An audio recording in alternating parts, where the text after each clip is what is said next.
Assalamualaikum warahmatullahi wabarakatuh. Al-Fatihah. A'udzu billahi minasy syaithanir rajim. Bismillahirrahmanirrahim. Alhamdulillahi rabbil alamin. Ar-Rahmanir Rahim. Maliki yaumiddin. Iyyaka na'budu wa iyyaka nasta'in. Ihdinas siratal mustaqim. Siratal ladzina an'amta 'alaihim ghairil maghdubi 'alaihim waladdallin. Amin. Alhamdulillah nahmaduhu wa nasta'inuhu wa nastahdihi wa nastaghfiruh wa na'udzu billahi min shururi anfusina wa min sayyiati a'malina. Man yahdihillahu fala mudilla lahu wa man yudlilhu fala hadiya lahu. Ashhadu an la ilaha illallah wahdahu la sharika lahu wa ashhadu anna sayyidana Muhammadan 'abduhu wa rasuluh. Allahumma salli ala sayyidina Muhammad wa ala alihi wa ashabihi ajma'in. Rabbi shrah li sadri wa yassir li amri wahlul 'uqdatam min lisani yafqahu qawli. Subhanaka la ilma lana illa ma 'allamtana innaka antal alimul hakim. Allahumma ja'alna minal ladina yastami'una al-qawla fayattabi'una ahsanah.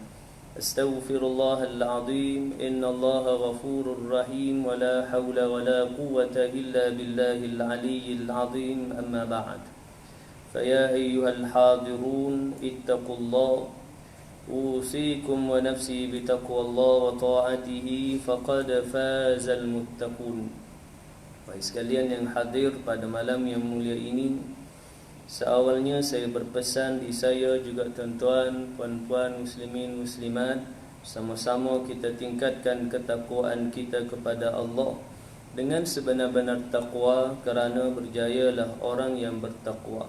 Yang saya muliakan Tuan Imam, Tuan Bilal, tuan-tuan ahli jawatan kuasa masjid, seterusnya tuan-tuan, puan-puan, muslimin, muslimat, hadirin hadirat, mudah-mudahan dirahmati Allah. Alhamdulillah, kita memanjatkan kesyukuran kehadrat Allah dengan limpah kurnia, inayah, hidayah dan taufik darinya.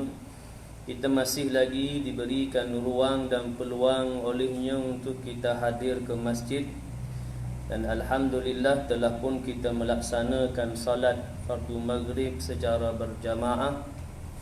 Dan alhamdulillah, walaupun kita dilanda wabak COVID-19, ya, masih lagi diberikan, Allahumma salli ala sayyidina Muhammad, kekuatan untuk kita hadir ke masjid. Walaupun di sana ada yang umpamanya solat Jumaat, ya, ada negeri yang tidak mewajibkan, ya, solat Jumaat, Jumaat tadi, ya, kerana wabak. Maka masing-masing ada dalil dan hukum dia. Kerana wabak ni benarlah, ya, dia mudah merebak, ya, melalui sentuhan dan sebagainya, macam-macam cara. Maka ia datang daripada Allah Subhanahu wa ta'ala. Kita sebagai hamba yang beriman kena sedar bahawa ia datang daripada Allah sebagai ujian daripada Allah. Semuanya sama ada manfaat maupun mudarat datang daripada Allah Subhanahu wa ta'ala. Maka kita orang yang beriman, Allahumma salli ala Muhammad, tidak perlu takut dengan Allahumma salli ala Muhammad wabak dan sebagainya yang lain. Kerana kalau pun kita takut, kalau Allah Subhanahu wa ta'ala berkehendak nak beri ujian kita dengan kena penyakit tersebut, kenalah kita. Walaupun boleh jadi kita berusaha sedaya upaya dalam nak memastikan kita ni terhindar, ya. Kita dah jaga dah dari sudut Allahumma salli ala Muhammad, tidak bersentuhan dan sebagainya. Akan tetapi kerana bila mana Allah berkehendak, maka pasti akan berlaku. Seperti mana merebaknya wabak tersebut ke seluruh dunia.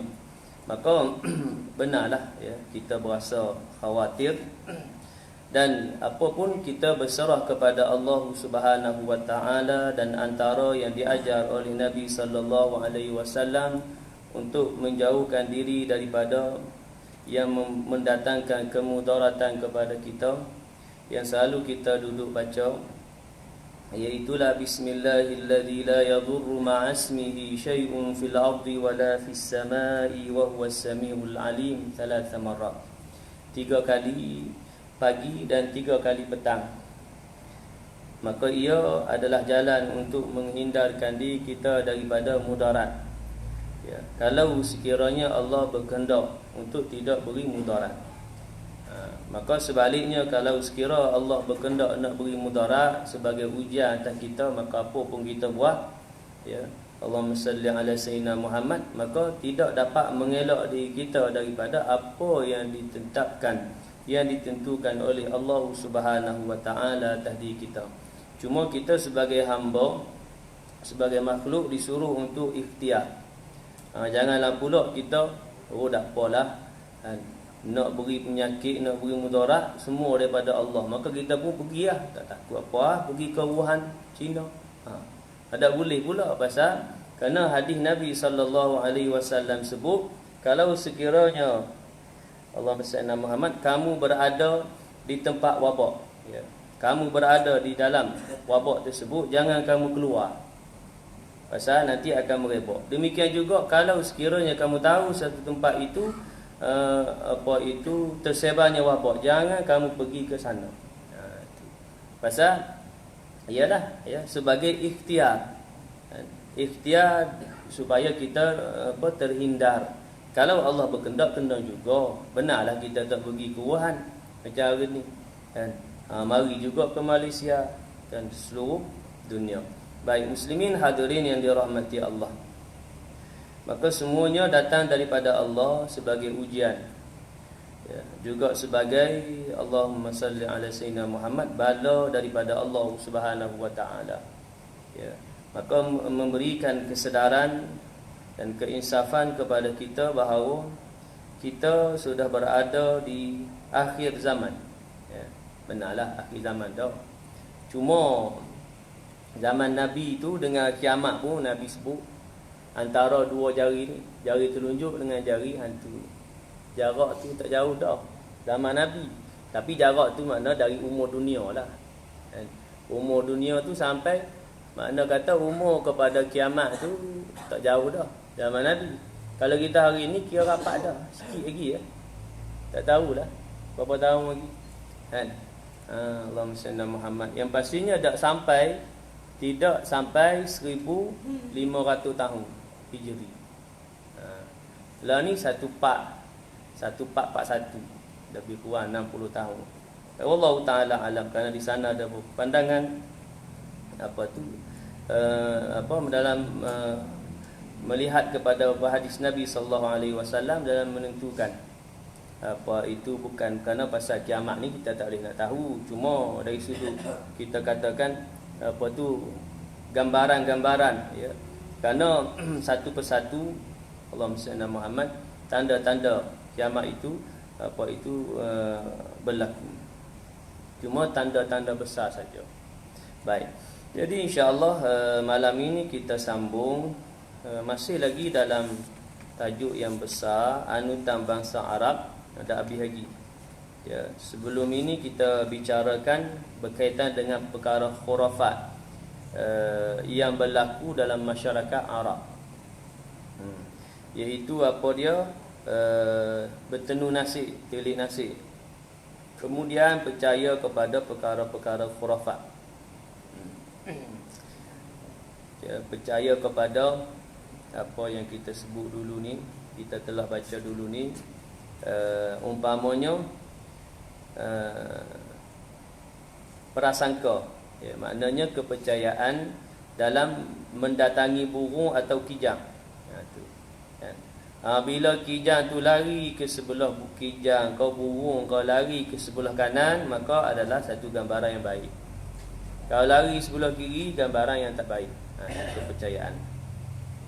Kemudian Allah SWT Muhammad umpamanya binatang ya, yang melintas. Dok berjalan dan binatang melintas. Maka ada perkara yang pada kepercayaan tu tak molek. Kena berhentilah.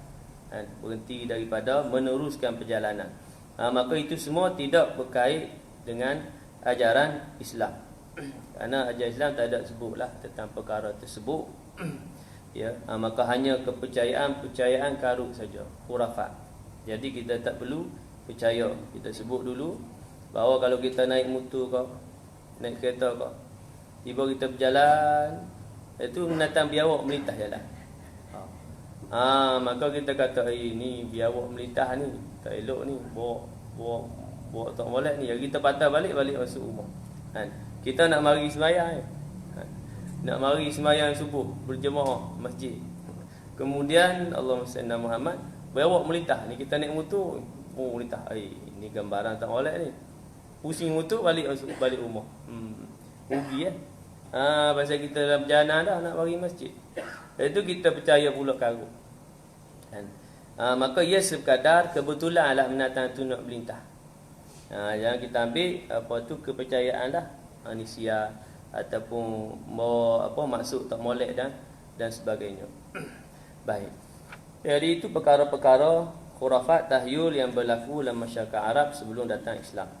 Baik, kemudian Allah SWT Muhammad, kita sambung pada muka surat yang ke-35. Malah paling kurang kaum Yahudi telah memainkan dua peranan penting di semenanjung tanah Arab. Maka sebelum ni kita bicarakan berkaitan dengan Yahudi. Ya. Maknanya amalan-amalan yang berlaku dalam masyarakat Arab, ya, kebanyakannya daripada kepercayaan Yahudi, Nasrani, Majusi. Kerana mereka masuk ke sana, masuk ke tanah semenanjung Arab, jazirah Arab, kemudian awak mari kepercayaan. Cuma Allah SWT Muhammad setelah datang Islam, maka pendakwah Islam masuk, ya, masuk mari ke Asia, mari ke tempat kita, maka alhamdulillah sampai Islam kepada kita. Kalau hak yang tak molek mari tak molek, dia awak mari hak tak molek. Mari kepercayaan karut, ada percayaan karut. Pasal bersama dengan penghijrahan ni, maka datang bersamanya kepercayaan. Baik. Maka pertama, penghijrahan mereka semasa pelanggaran kaum Babylon dan Asyuriah ke atas Palestin.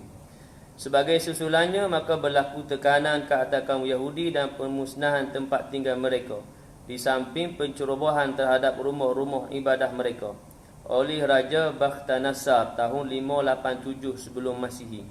Dan sebahagian besar mereka telah ditawan dan dibawa pulang ke Babylon. Manakala sebahagian yang lain telah melarikan diri dari bumi Palestin menuju ke bumi Hijaz dan bermustautin di bahagian utara negeri itu, di tanah Arab. Baik. Yang kedua, hijrah keluar dari bumi Palestin semasa penjajahan Rom di bawah pimpinan Battus tahun 770 Masihi. Pihak Rom telah menindas kaum Yahudi dan pencerobohan rumah ibadat mereka, menyebabkan mereka keluar dan berhijrah ke negeri Hijaz. Mereka menetap di Yathrib, Madinah, Khaybar dan Taimah. Di tempat-tempat ini mereka telah membina kota-kota dan perkampungan tertutup. Di masa yang sama, ajaran kaum Yahudi berkembang pada setengah bangsa Arab dari kaum yang berhijrah ini. Yang kita sebut tadi, bila melalui penghijrahan, bila ia hijrah, dia awak mari sekali agama. Kemudian awak mari budaya, awak mari kepercayaan. Tapi kalau tempat itu kuat dengan satu-satu agama, satu-satu amalan, maka kepercayaan yang awak mari daripada penghijrahan tadi, mana-mana kaum, mana-mana bangsa, mana-mana umat yang berhijrah tadi ni, tempat itu kuat dengan satu agama, maka ia tidak mampu nak menghakis agama budaya tersebut. Tapi maka dengan berkuasanya satu-satu kaum tadi, maka dengan sendirinya Allah SWT Muhammad, agama, budaya, penduduk setempat itu akan beransur-ansur hilang. Iaitu kita khawatir Allah SWT Muhammad pada dalam negara kita lah. Jadi Allahumma salli ala sayyidina Muhammad, kita seharusnya berusaha untuk meninggikan syiar Islam, li'ila'i kalimatil Islam, meninggikan syiar Islam. Karena sebelum ini bagaimana berlaku penghinaan kepada kita lah agama Islam. Ya, sebelum ini bagaimana mereka menghina Nabi sallallahu alaihi wasallam. Ya, dan sebelum ini bagaimana mereka menghina dengan memijak-mijak Al-Quran. Ya. Maka sebagai menggambarkan bahawa keberanian setengah daripada mereka terhadap Islam pada kita. Jadi sepatutnya perkara itu tidak berlaku. Kerana penghinaan terhadap agama ni satu perkara yang besar, bukan kecil. Kan? Kalau penghinaan kepada bangsa, ia lebih kecil lagi daripada agama. Agama itu kerana pada kita, orang yang beriman, agama itu lebih tinggi. Kita mempertahankan agama sehingga mengorbankan nyawa. Ya. Perkara yang lain tak lagi. Mempertahankan nasab tak lagi. Mempertahankan Allahumma salli Muhammad bangsa tak lagi. Itu mempertahankan agama, maka dibenarkan untuk mengorbankan nyawa. Perang itulah. Perang fi sabilillah. Kalau kita perang untuk bangsa saja, wal-iyazubillah, tak dapat apa. Melainkanlah kita perang untuk bangsa kita ni, Allah mesti nama bangsa yang beragama Islam. Dalam masa yang sama kita perang untuk bangsa, dalam masa yang sama perang untuk Islam lah, tak apa. Tapi semata-mata perang untuk bangsa, kita perang, kita nak memastikan bangsa kita, bangsa Melayu contoh, kan, dipertahankan dan sebagainya lain. Perang untuk itu. Wal-iyazubillah, kerana atas niat tadilah. Kalau kita niat perang untuk agama, meninggikan syiar Islam, maka mati itu mati syahid. Dalam perang ni, mati syahid ke segalanya yang lain ni, Allahumma salli ala Muhammad, Allah yang menentu. Demikian juga akan segala amal ibadah yang kita buat. Kita tak boleh nilai orang. Kita nak nilai kita pun tak boleh lagi. Pasal penerimaan kepada ibadah itu Allah. Pahala apa semua daripada Allah. Benarlah kita baca umpamanya hadis yang menjelaskan tentang ganjaran pahala baca Quran. Masya Allah, tabarakallah, banyak. Kerana baca Quran ini dinilai pada huruf, bukan pada kalimah, bukan pada ayat. Huruf, setiap huruf. Man qara harfan min kitabillah falahu hasana wal hasanatu bi asyri amsalha. La aqulu alif lam mim harfun walakin alifun harfun wa lamun harfun wa mimun harfun. Barang siapa yang membaca satu huruf daripada Al-Quran, maka diberikan satu kebaikan, dan satu kebaikan itu seumpama 10 kali ganjaran pahala. Dilipat gandakan 10 pahala. La aqulu alif lam mim harfun, aku tidak katakan alif lam mim itu satu huruf, walakin alifun harfun, akan tetapi alif satu huruf, walamun harfun, lam satu huruf, wa mimun harfun, dan mim satu huruf. Rawahu Tirmidzi. Jadi baca Quran ini dinilai pada huruf. Satu huruf 10 pahala. Masya Allah. Alif lam mim yang kita baca dari awal surah Baqarah maupun awal surah As-Sajadah, 3 huruf, bukan satu huruf, 3. Alif lam mim saja 30 pahala. Kalau kita baca Yasin malam Jumaat, baca Yasin saja 20. Tapi janganlah pula malah. Pasal kita kata aku nak kira pahala, banyak dah pahala. Baca Bismillahirrahmanirrahim, Yasin, Sadaqallahul Azim, dapatlah 20. Jangan berkira pasal belum tentu lagi nak dapat pahala tu. Kerana pahala itu di sisi Allah. Kita ni disuruh akan hadis, ayat ataupun hadis yang menjelaskan tentang ganjaran fadilat ni, kelebihan sekian-sekian, kelebihan sedekah, kelebihan baca Quran, dan sekian-sekian lagi kelebihan lain ni, fadail tadi ni adalah nak beri rangsangan kepada kita supaya memperbanyakkan amal tu. Bukan disuruh kepada kita nak kira. Lagi kita kira lah. Baca semuka dan kita kira huruf. Rasa kira huruf tu boleh baca 3-4 muka lagi. Pasal nak kira lebih lama daripada baca. Pasal dia nak kira huruf ni satu-satu ni lama. Tak percaya tuan-tuan buat tapi tak payah buat bazir masa. Tak perlu kira apa nak kira. Melainkan dia nak apa tu ada ulama yang kira berapa huruf dalam Fatihah. Masya-Allah. Sekian berapa kalimah Allah dalam Quran. Kerana dia nak kaji tak apalah. Kita saja-saja nak kira pasal nak letak pahala tu jangan. Nanti kita berasa aku banyak dah pahala hari ni. Nah, baca semuka kira ada semuka ni berapa ratus huruf ni. Atau 100 lah. Semuka kira-kira 100, darab 10. 1000 dah pahala aku ni, banyak dah, tak apa. Jadi malas pula. Jangan kita kira akan ganjaran tersebut pasal perkara itu adalah hak milik Allah dalam menentukan ganjaran tu. Cuma pada hadis ayat yang menjelaskan tentang fadail ni, kelebihan dalam satu amal ni sebagai memberikan rangsangan kepada kita agar memperbanyakkan sedekah, banyak baca Quran, banyak berzikir, banyak selawat dan sebagainya yang lain. Baik. Kemudian kedua, baca dah. Tu kemudian di tempat ini mereka membina kota.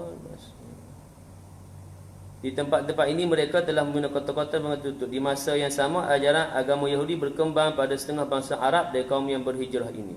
Malah kaum Yahudi telah memain peranan yang disebut-sebut dalam mencorak warna-warna politik setempat, iaitu sebelum kedatangan Islam dan beberapa masa di peringkat awal kedatangan Islam. Semasa kemasukan Islam di Yathrib. Di Yathrib itu Madinah. Sebelum Islam masuk ke Madinah melalui proses hijrah ke Madinah, sudah terdapat beberapa kabilah Yahudi yang terkenal seperti Khaybar, Bani Nadir, Al-Mustalaq, Quraizah dan Qainuqa. As-Samhudi dalam kitabnya Wafa al-Wafa di halaman 116 telah menyebut bahawa kesemua kabilah Yahudi di Yathrib lebih dari 20 kabilah. Banyak. 20 kabilah. Baik, adapun kemasukan Yahudi ke negeri Yaman adalah melalui Tuban As'ad Abi Karib, di mana pada satu ketika beliau telah keluar untuk berperang ke Yathrib. Setibanya di sana beliau tertarik dan menganut agama Yahudi dan terus beliau membawa pulang bersamanya 2 orang pendeta dari kabilah Bani Quraizah mengajar agama Yahudi, menyebabkan berkembang agama Yahudi di sana. Setelah mana teraju kekuasaan Al-Yaman disandang oleh anaknya yang bernama Yusuf Zunawas, beliau bertindak menyerang penduduk Najran yang beragama Masihi. Setelah disuruh mereka untuk menganut Yahudi, tapi mereka enggan dan menolak, menyebabkan beliau menggali parit api dan dibakarnya penganut-penganut Masihi tanpa membezakan di antara lelaki dan perempuan, tua, muda, kanak-kanak atau dewasa. Hingga dikatakan bahawa jumlah mangsa parit api itu meningkat lebih dari 20,000 orang hingga 40,000 jiwa.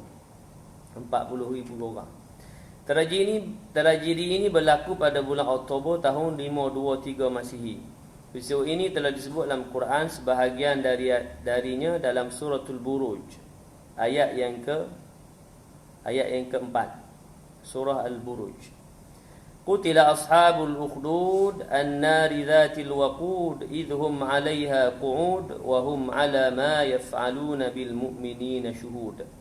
Wa ma naqamu minhum illa an yu'minu billahil azizil hamid.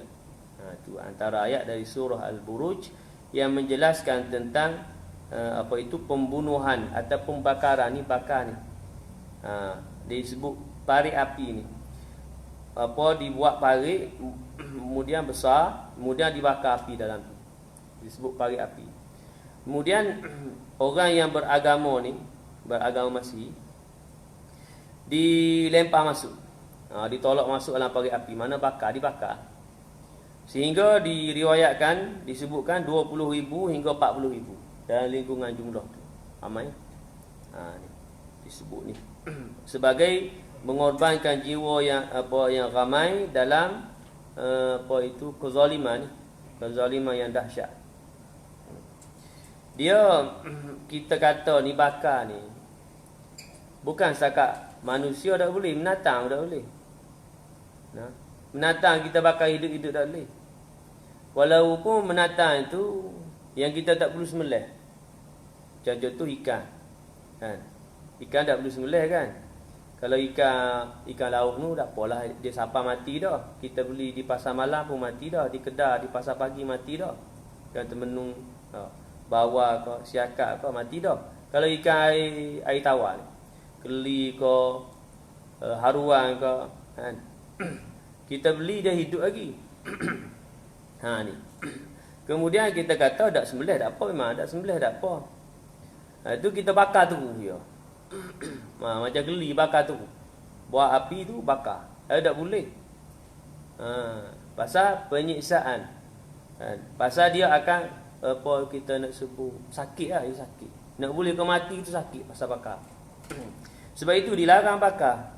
Apalagi tak ada hukuman ni. Dalam Islam tak ada hukuman bakar. Tak ada. Bakar hidup-hidup ni tak ada. Sebab itu sebagai ancaman kepada orang yang kufur kepada Allah dan azab Allah kepada golongan yang kufur kepada Allah nanti di hari akhirat dengan dibakar dalam api neraka. Allah membakar manusia, ya Allah. Manusia tak boleh bakar manusia atau manusia tak boleh bakar binatang. Nanti di hari akhirat orang yang kufur kepada Allah yang akan dimasukkan dalam neraka wal iyad billah akan dibakar. Dibakar dalam neraka. Maka itu hak Allah kerana dalam kehidupan di dunia ini Allah Subhanahu wa taala telah pun memberikan jalan itu. Kan? Inna hadainahu sabila imma syakiran wa imma kafura. Surah Al-Insan ayat 3. Sungguhnya kami menghidayahkan kepadanya jalan. Imma syakira, adapun dia nak syukur, nak jadi orang beriman. Wa imma kafura, adapun dia nak kufur. Maka terserah kepada diri manusia. Kalau dia bersyukur, ya alhamdulillah, tergolong dalam golongan hamba yang beroleh nikmat, dimasukkan dalam syurganya. Adapun orang yang kufur, wal iyadu billah, akan dimasukkan dalam neraka. Kerana dalam kehidupan di dunia ni Allah dah bagi jalan dah, jalan hidup. Thumma sabila yassara, thumma amatahu fa aqbara, thumma idza syaa ansyara. Itu kehidupan kita. Pendek tu ayat tu. 3 ayat pendek-pendek. Thumma sabila yassarahu, thumma amatahu fa aqbarahu, thumma idza syaa ansyara. Thumma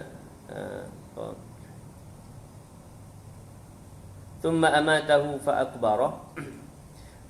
Mula-mula sekali Allah Subhanahu wa taala mempermudahkan hidup kita, mempermudahkan jalan hidup.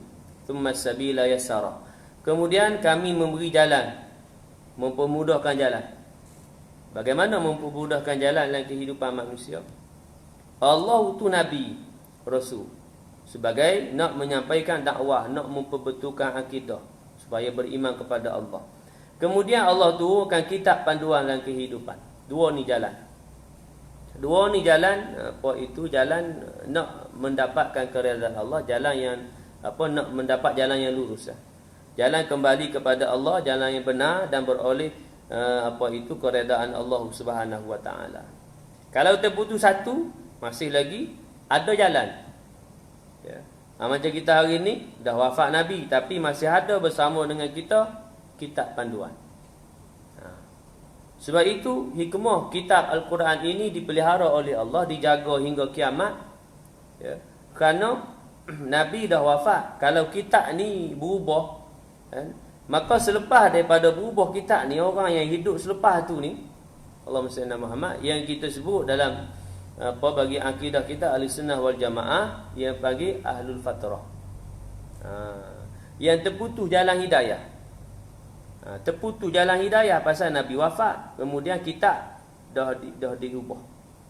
Seperti mana kaum-kaum yang sebelum ni, kerana Allah nak utuhkan Nabi, Rasul seterusnya, maka ada period, ada fatrah masa yang dipanggil sebagai Ahlul Fatrah, sehingga Allah utuh Rasul, sehingga turun kitab. Maka sebab itu masa fatrah tadi ni, orang ini tidak akan diazab. Pasal tak sampai jalan hidayah kepada dia. Kalau kita baca pun bagaimana syarat kepada mukallaf. Islam, balik, berakal, sempurna panca indera, sekurang-kurang mata atau telinga, salah satu. Kalau dok sempurna, mata dok sempurna, telinga dok sempurna, mana buta, tuli, lahir-lahir buta tuli. Maka orang ni tidak dinama mukallaf. Walaupun dia balik dah, walaupun dia besar dah. Pasal kita tak boleh nak mengajar dia, dia tak sampai jalan. Kita nak baca, nak cerita kepada dia Islam ni sekian, sekian ni, rukun iman sekian. Nak suruh dia baca, nak ajar dia baca Fatihah, nak ajar dia sembahyang. Kita nak cerita, dia tuli. Kita nak tunjuk, dia buta.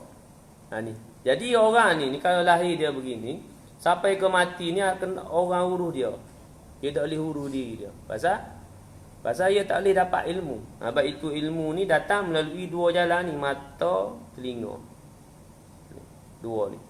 Kalau mata kita tutup, buta boleh lagi telinga dengar. Atau telinga dengar, mata telinga bekak, mata celek, maka dapat ilmu melalui mata. Tu. Baik tu bila mana tidur, ilmu dah masuk. Bila tidur mata pun pejam. Tu lepas tu dah tak masuk dah dalam ni telinga ni, pasal dah tak sedar dah. Ilmu tak sampai. Baik. Jadi dua-dua ni tak berfungsi, maka tidak dinamakan mukallaf. Itu yang keempat, syarat mukallaf. Yang kelima ni, sampai dakwah bangkit Rasul. Ni. Jadi kita sebutkan ni, nak bagi contoh hari ni bagaimana orang keadaan ni, bagaimana ni. Ya, yang kata sebelum diutus nabi lah. Wa ma kunna mu'adzibina hatta nab'atha rasula, dan tidak kami azab sehingga diutus rasul. Baik itu bagi pandangan kita Ahlussunnah wal Jamaah, sebelum kerasulan nabi, orang yang hidup dan mati sebelum kerasulan nabi ni, selepas daripada terputus jalan hidayah, diangkat Nabi Isa dan diubah kitab Injil. Kan? Orang yang hidup, maka dah jadi, kita katakan jalan hidayah tu dah tak ada. Pasal Nabi Isa diangkat, kemudian kitab diubah, tak ada jalan nak balik. Jadi orang yang hidup selepas tu dan sebelum kerasulan dinamakan al-fatrah. Termasuklah datuk Nabi, ayah Nabi, ibu Nabi. Berbeza bapa saudara Nabi Abu Talib, kan? Walaupun memberikan pembelaan kepada Nabi sallallahu alaihi wasallam di ketika diancam oleh musyrikin Quraisy, ya, dalam menyampaikan dakwah, diugut untuk dibunuh dan sebagainya, tetapi diberi jaminan oleh Abu Talib. Walaupun Abu Talib tidak Islam, tapi bela Nabi. Kan? Maka Abu Talib ni kerana dia mati selepas kerasulan. Itu beza. Ya. Walaupun di sana ada khilaf, ada kata, kalau gitu Allahumma salli ala Muhammad, ayah Nabi Allah Ibrahim. Kan? Ayah Nabi Allah Ibrahim itu apa kita nak sebut lagu mana? Allahumma salli ala Muhammad, sepatutnya ahlu fatrah, dan juga Allahumma salli ala Muhammad, isteri dan anak Nabi Allah Nuh alaihi salam. Mana kita nak depa beri, kita nak sebut lagu mana? Depa berhujah kerana kita meletakkan hal sini ni ayah Nabi, ibu Nabi, kerana rapat dengan Nabi, kerabat Nabi. Baik. Maka diberikan hujah gitu, ya, bagaimana ayah Nabi Ibrahim kufur ke tidak kufur? Bagaimana isteri anak Nabi Nuh kufur tak kufur? Beza antara ni pasal isteri ayah Nabi Ibrahim, isteri anak Nabi Allah Nuh alaihi salam, kerana mereka Nabi Allah Ibrahim dan Nabi Allah Nuh alaihi salam telah diutus rasul.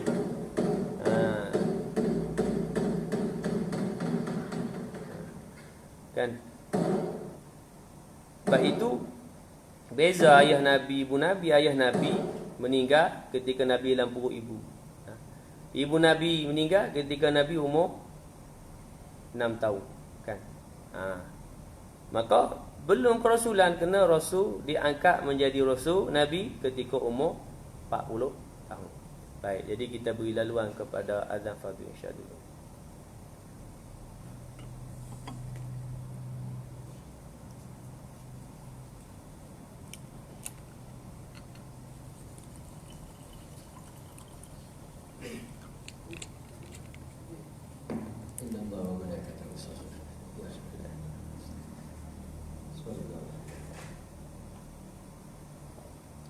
Allahu Akbar, Allahu Akbar.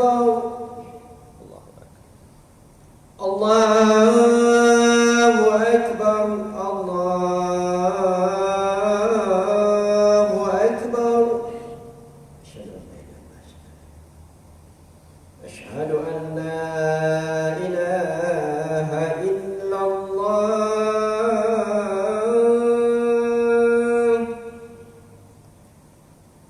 أشهد أن لا إله إلا الله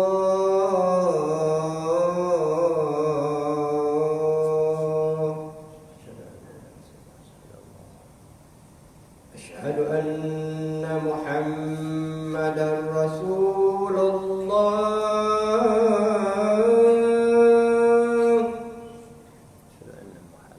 أشهد أن محمدا رسول الله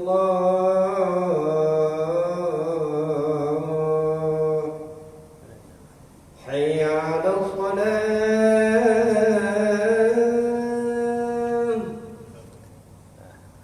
حي على الصلاة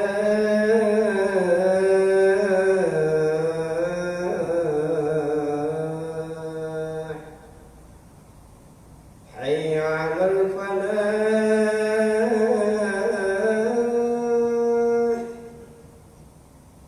حي على الفلاح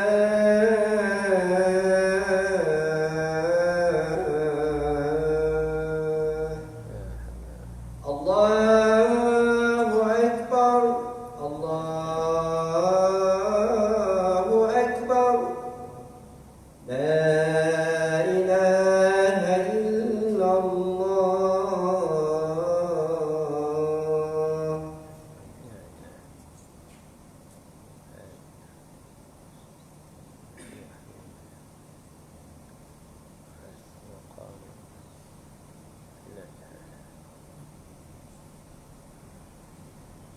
Kita sambung sikit lagi. Jadi kita perabilah tajuk ni. Adapun agama Nasrani tadi agama Yahudi yang masuk ke tanah Arab. Manakala agama Nasrani, Kristian atau Masihi telah masuki semenanjung tanah Arab melalui penaklukan Habsyah dan Rom ke atas bahagian tanah Arab. Maka pertama berlaku di mana Habsyah menawan negeri Yaman pada tahun 340 Masihi dan berlarutan hingga ke tahun 378 Masihi. Dalam tempoh ini para penggemar agama Kristian masuki ke pelusuk bumi Yaman. Dan tempoh yang berdekatan ini seorang lelaki yang zuhud amat makbul doanya di samping beberapa keramat dikenali sebagai Fimiyun telah memasuki daerah Najran. Beliau bertindak menyeru kepada penduduk setempat kepada agama Kristian dan setelah penduduk Najran melihat tanda-tanda kebenarannya dan kebenaran agamanya kerana apa tadi ni keramat tadi itu, mereka pun terus menyahut seruannya dan mereka pun menganut agama Nasrani itu. Sebaik saja orang Habsyah dapat menawan Al-Yaman sebagai reaksi terhadap tindakan Zunawas, beliau melancarkan penyebaran ajaran Masihi dengan lebih aktif dan lebih meluas hingga berjaya membina sebuah Kaabah negeri Yaman dengan tujuan untuk mengalih ibadat haji orang-orang Arab ke sana. Malah seterusnya beliau bertindak nekat untuk meroboh Kaabah yang berdiri di Makkah itu. Namun kerja jahatnya itu dihukum oleh Allah seberat-beratnya di dunia dan di akhirat. Ni tentera bergajah Abraha. Agama Nasrani juga menjadi anutan Arab, Wasasinah, Taglib, Ta'i dan lain-lain yang tinggal berhampiran dengan Rom. Malah setengah raja Al-Hirah pun telah menganut agama Masihi. Manakala agama Majusi merupakan anutan kepada bangsa-bangsa Arab yang berjiran dengan Parsi, seperti Arab, Iraq, Bahrain yang dikenali sebagai Al-Ahsa dan Hijr, serta kawasan-kawasan yang berhampiran dengan daerah pesisiran Teluk Parsi. Malah beberapa tokoh dari Yaman telah menganut agama Majusi ini di zaman penaklukan Parsi. Adapun ajaran Sabi'ah merupakan pegangan kaum Ibrahim bangsa Kildani. Berdasarkan kepada bukti-bukti arkeologi yang diperolehi di Iraq dan di tempat-tempat lain, ajaran Sabi'ah juga menjadi pegangan penduduk Syam dan Yaman di beberapa masa silam. Namun setelah agama-agama baru seperti Yahudi dan Nasrani mengambil tempat, maka struktur Sabi'ah menjadi lemah dan tidak cergas lagi. Namun demikian masih terdapat saki-baki penganut Sabi'ah hidup bersama atau berjiran dengan penganut-penganut Majusi di bahagian Iraq dan pesisir Teluk Arab. Baik, itu antara beberapa agama yang masuk ke Arab lah. Ia menjadi kita bacakan anutan bangsa Arab. pelbagai, ya. Ada yang kita sebut tadi tu hak menyembah berhala. Kemudian agama Yahudi, Nasrani, Kristian. Kemudian adalah Majusi. Baik. Kemudian hal ehwal keagamaan. Anutan dan agama-agama yang diperihalkan itu merupakan agama pegangan bangsa Arab sebelum kedatangan Islam. Hal ini di mana agama ini telah merosot dan pupus kaum musyrikin yang mendakwa diri mereka sebagai penganut dan berpegang dengan ajaran Ibrahim. Sebenarnya jauh sama sekali dari suruhan dan larangan syariat Nabi Ibrahim. Mereka mengabaikan nilai-nilai moral, malah makin pesat pula maksiat-maksiat. Baik, masyarakat Arab musyrikin Quraisy ini mengatakan bahawa apa yang pegangan mereka ni, anutan mereka ni adalah ajaran Ibrahim. Kan? Kerana apa tu jauh masa tadi ni dengan pelbagai apa tu kita sebutkan tambahan-tambahan, ya, dengan menyembah berhala dan sebagainya yang kita baca dulu, ya, berhala yang dibawa mari ke tanah Arab, kan. Maka macam-macam jadi, ya. Tetapi pada sisi mereka masih lagi meletakkan bahawa anutan depa ni adalah dari ajaran Nabi Ibrahim. Sebenarnya disebutkan jauh sama sekali dari suruhan dan juga larangan, kan. Seperti mana hari ni pun ada hamba Allah yang mendakwa mengatakan bahawa tentang solat, kan. Dia kata solat 5 waktu ni tak ada dalam Quran. Ni pun haru juga. Dia kata solat 5 waktu ni syariat dia syariat Nabi Ibrahim. Nabi tak terima pun Isra' Mi'raj ni sembahyang 5 waktu. Ni haru, kan. Tapi follower dia ramai juga tu di FB ke YouTube ke, kan. Ni dia kata begitu. Wah, ada dalam Quran tapi tak ada secara khusus lah sebut 5 waktu. Sebut zuhur, subuh, zuhur, asar, maghrib, isyak, tak ada lah. Cuma secara umum saja, inna salata kanat 'alal mu'minina kitaban mawquta. Sungguhnya salat atas orang yang beriman telah tertentu waktu-waktu dia. Maka dijelaskan dan diperincikan oleh hadis Nabi sallallahu alaihi wasallam. Nabi memperincikan baik dari sudut waktunya, baik dari sudut kaifiatnya. Cara sembahyang dalam Quran tak sebut pun cara sembahyang, mula takbiratul ihram, tu baca Fatihah, rukuk, iktidal, sujud, tahiyat akhir, salam, tak ada sebut dalam Quran. Berbeza dengan bersuci, wudu disebut dalam Quran. Allahumma salli ala sayyidina Muhammad. Wudu disebut dalam ayat yang kelima suratul Maidah, kan. Ayat kelima surah Maidah tentang wudu, jelas wudu. 4 anggota wudu, kan. Ya ayyuhalladzina amanu idza qumtum ila sholati faghsilu wujuhakum wa aydiyakum ilal marafiq wamsahu bi ru'usikum wa arjulakum ilal ka'bayn. 4 anggota wudu. Muka, tangan sampai siku, kepala, kaki sampai buku lali. Anggota wudu.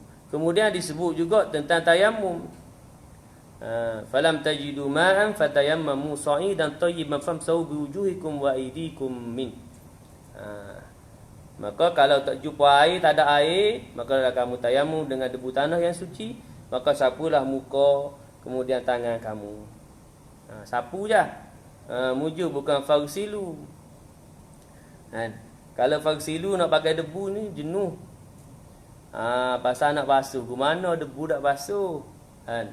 Maksud kita kata sebut fagsilu, nak kena rata, genyih debu lagi, rata habis, kan. Tu tak. Tapi kalau air pasal dia boleh merata, meratakan air. Baik. Tu. Dalam sembahyang tak sebut. Nabi yang sebut sallu kama raaitumuni usalli, sembahyanglah kamu bagaimana kamu melihat aku sembahyang. Kita tak tengok Nabi sembahyang, adakah kita boleh berhujah kita tak boleh sembahyang pasal kita tak tengok Nabi sembahyang? Mana boleh? Pasal mutawatir tu sampai kita. Sahabat tengok Nabi sembahyang, maka sahabat ikut Nabi sembahyang. Itulah cara Nabi sembahyang. Kemudian tabi'in tengok sahabat sembahyang, ikut sahabat sembahyang, maka tabi'in ikut sahabat, ikutlah cara Nabi. Begitulah tabi'in yang mengikut tabi'in, ikutlah. Begitulah seterusnya, ikut sampai kita hari ni ikut. Hujah dia di seluruh dunia, Allahumma salli ala Muhammad. Orang sembahyang di mana-mana masjid surau 5 waktu. Kemudian waktu dia 5, rakaat dia sama. Benarlah melainkan musafir lah. Kan? Qasar tu jamak dan sebagainya. 5 waktu. Carilah pergi mana. Ada ke tempat kita pergi mana di dunia, di seluruh dunia ni kita jalan mana? Sembahyang dia ada waktu ya. Pagi, petang. Pagi 2 rakaat, subuh. Petang 2 rakaat. Kerana ada riwayat kata Allahumma salli sebelum Nabi SAW menerima perintah salat 5 waktu, Nabi sembahyang 2 waktu. Pagi 2 rakaat, petang 2 rakaat. Boleh jadi itu Allahumma salli ala Muhammad syariat Nabi Ibrahim. Cuma bila diutus Nabi dan diturunkan kitab Al-Quran, maka Allahumma salli ala Muhammad, syariat itulah syariat yang ditetapkan kepada Nabi SAW merupakan syariat kepada umat Muhammad. Jadi kita kena ikut syariat Nabi. Tak boleh kata, oh, kita nak ikut syariat Nabi Ibrahim. Lagi jauh. Kita tahu dah bagaimana syariat Nabi Ibrahim, bagaimana cara sembahyang. Kan? Tu. Jadi ni manusia yang kita katakan, yalah. Dia pandai berkata-kata, pandai berhujah, tapi lebih kepada menggunakan logik akal. Ni bahayalah. Logik akal mempertikaikan perkara qat'i dah. Tetap dah dalam agama. Sepatut perkara tu tak pertikai dah. 5 waktu sembahyang ni tak pertikai dah. Pertikai 5 waktu sembahyang ni rosak. Baik. Kemudian sikit lagi. Dalam peredaran masa yang begitu jauh, ajaran Nabi Ibrahim telah bertukar sebagaimana hal yang berlaku pada golongan warisnya penyembah-penyembah berhala, di mana amalan-amalan bertukar menjadi adat dan resam-resam bersalur khurafat dan dongeng-dongeng. Ianya telah mencorak penghidupan kemasyarakatan politik dan ritual keagamaan yang amat mendalam. Kaum Yahudi dengan ajaran mereka telah bertukar menjadi sebagai amalan menunjuk-nunjuk riak dan berdegil sewenang-wenangnya. Pemimpin mereka menjadi tuhan-tuhan selain Allah. Mereka menguasai orang ramai, mengawasi gerak-geri mereka hinggalah ke atas lintasan hati dan gerak bibir kerja mereka semata-mata mengumpul kekayaan dan memegang kekuasaan. Meskipun kesemuanya itu boleh membawa kepada hilangnya agama, berkembangnya kekufuran, etis dan pengabaian dengan ajaran agama. Sedangkan mereka lah orang yang disuruh menjaga agama. Ini kepala-kepala agama lah. Ajaran Nasrani pula kembali menjadi seperti ajaran berhala dan warisan yang suka dimengerti atau difahami. Berlaku percampuran aduk di antara zat Allah dan hakikat diri manusia. Penganut-penganut Arab tidaklah sangat berpengaruh dan berminat dengan ajarannya, lantaran jauhnya ajaran Nasrani dari cara hidup bangsa Arab yang tidak dapat dipisahkan dari mereka, iaitu berhala.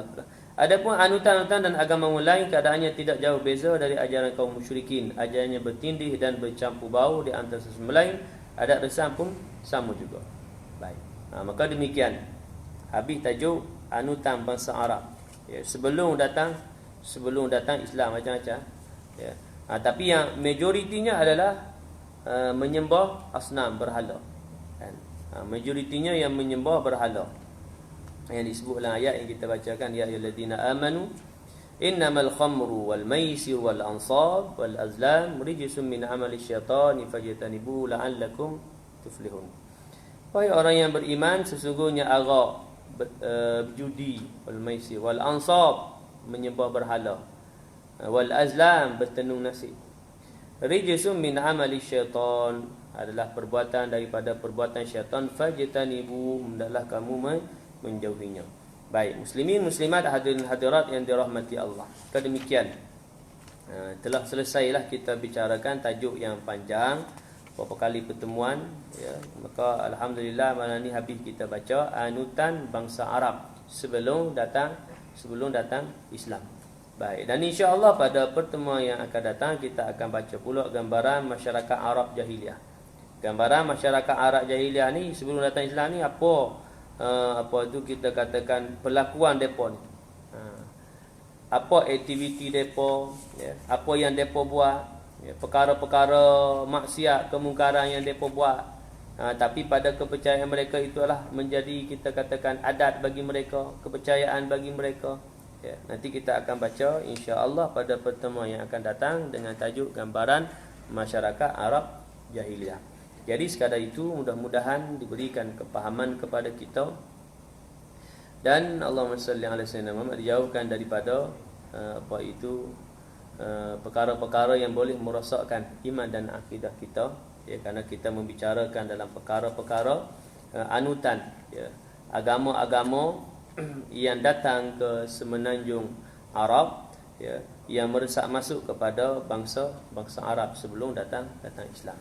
Jadi mudah-mudahan beroleh manfaat dan ganjaran di sisi Allah Subhanahu wa taala. A'udzu billahi minasyaitonir rajim. Bismillahirrahmanirrahim. Alhamdulillahi rabbil alamin, wassalatu wassalamu ala asyrafil anbiya'i wal mursalin wa ala alihi wa sahbihi ajma'in. Allahumma inna nas'aluka ridhaka wal jannah wa na'udzu bika min sakhatika wan nar. Allahumma innaka 'afuwun karimun tuhibbul 'afwa fa'fu 'anna wa an walidina wa an jamil muslimina wal muslimati bi rahmatika ya arhamar rahimin. Allahumma faqihna fid din wa 'allimna at-ta'wil wa hdina siratakal mustaqim. Allahumma aghnina bil 'ilmi wa zayyinna bil hilmi wa akrimna bit taqwa wa jammilna bil 'afiyah. Allahumma ij'al jam'ana hadha jam'an marhuma wa tafarruqana min ba'dihi tafarruqan ma'suma wa la taj'al Allahumma fina wa la ma'ana ولا من يتبعنا شقيا ولا مطرودا ولا محروما. ربنا عليك توكلنا وإليك أنبنا وإليك المصير. ربنا آتنا في الدنيا حسنة وفي الآخرة حسنة وقنا عذاب النار.